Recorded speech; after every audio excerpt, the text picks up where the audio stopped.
জামাত, NCP,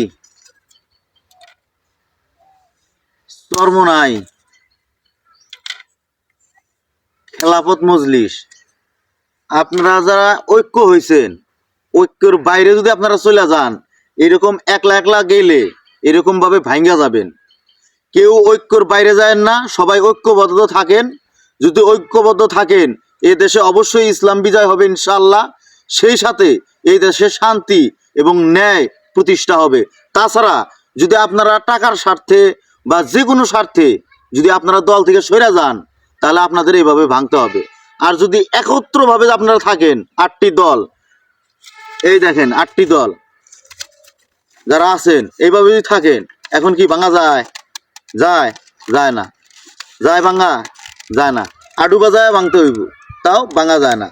সেই জন্য সবাই ঐক্য থাকেন, ইনশাল্লাহ অবশ্যই ইসলামেরই বিজয় হবে।